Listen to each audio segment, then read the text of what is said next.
அனைவருக்கும் வணக்கம். இப்போ நம்ம ஒருங்கிணைந்த வேளாண்மை, அதாவது ஐஎஃப்எஸ் இன்டகிரேட்டட் ஃபார்மிங் சிஸ்டம் அப்படின்னா என்னங்கிறத பற்றி பார்க்க போகிறோம். ஒருங்கிணைந்த வேளாண்மை அப்படின்னு சொல்லுவாங்க. ஒரே இடத்துல நெற்பயிர்களை வளர்க்குறது, கோழி வளர்க்குறது, ஆடு மாடுகள் வளர்க்குறது, மீன் வளர்ப்பு. அதுதான் இப்போ பார்த்தீங்கன்னா கீழே ஒரு காங்கிரீட் தொட்டி மாதிரி அமைச்சுக்கிறோம். அதில் மீன்களை வளர்க்குறோம். அதுக்கு மேலே கோழி வளர்க்குறோம். அதுக்கு மேலே ஆடு வளர்க்குறோம். இதெல்லாம் ஏன் காரணம் அப்படின்னு கேட்டிங்கன்னா, ஃபஸ்ட்டு ஆடை பற்றி சொல்லிடுறேன். ஆடுக்கு அகத்திக்கீரை, மற்ற கிரைன்ஸு, தீவனம் அதெல்லாம் வைப்போம். அதில் கீழே சல்லடை மாதிரி கொடுத்துக்கிறோம். அதோட கழிவுகளும் கீழே கொட்ட ஆரம்பிச்சு, ஓகேங்களா? அந்த கழிவுகளில் இருக்கக்கூடிய உணவுகளை கோழி உண்ண ஆரம்பிக்கும். இப்போ கோழி என்ன பண்ணும், அதோட கழிவுகளை வெளியேற்றும். அதே போல் கிரைன்ஸ், அதாவது அது கொடுக்கக்கூடிய தானியங்கள் வேஸ்ட்டுப்படுத்தும். அது கீழே கொட்ட ஆரம்பிச்சிடும். இப்போ ஸோ இங்கே சல்லடை மாதிரி அமைப்பு இருக்குது, இது கொட்டிடும். இப்போ மீனோட வேஸ்ட்டு, ஆடோட வேஸ்ட்டில் அவ்வளோ சத்துக்கள் இருக்குது, கழிவுகள்.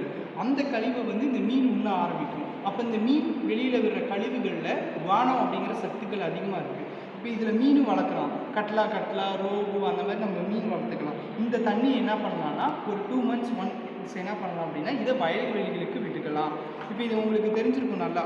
இப்போ நெல் வயல்களில் இருக்கக்கூடிய நம்ம தீவனத்தையே இதுக்கு கொடுத்துக்கலாம். கிரைன்ஸ் ஆகட்டும், இல்லை அந்த வைக்கோல் ஆகட்டும், அதெல்லாம் கொடுத்துக்கலாம். இப்போ இங்கே பார்த்தீங்கன்னா மாட்டுப்பண்ணை, மாடுகள் வளர்க்க ஆரம்பிக்கலாம். இதில் நம்ம நெற்பயிர்கள் போட்டிருந்தோம் அப்படின்னா அதுலேருந்து நம்மளுக்கு என்ன கிடைக்கும், வைக்கோல் கிடைக்கும். அதை மாடுகளுக்கு யூஸ் பண்ணிக்கலாம். இப்போ மாட்டோட கழிவு, சாணி அப்படின்னு சொல்லப்படுற சாணி, கோமியெல்லாம் கிடைக்கும். அதை நம்ம என்ன பண்ணலாம், செடிகளுக்கு மட்டும்தான் பண்ண முடியுமா அப்படின்னா கிடையாது.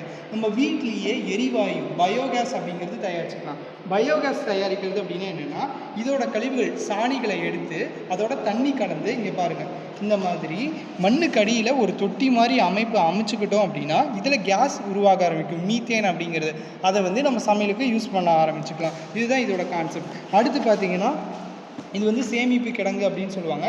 நம்ம பயிர்களில் கிடைக்கக்கூடிய ப்ராடக்ட்ஸ், அதாவது அந்த காய்கறி எல்லாத்தையும் இங்கே ஒரு இடத்துல சேமித்து வச்சுக்கலாம். இப்போ மண்புழு உரம், நம்ம காய்கறி கழிவு அந்த மாதிரிலாம் வீட்டில் கிடைக்கும்.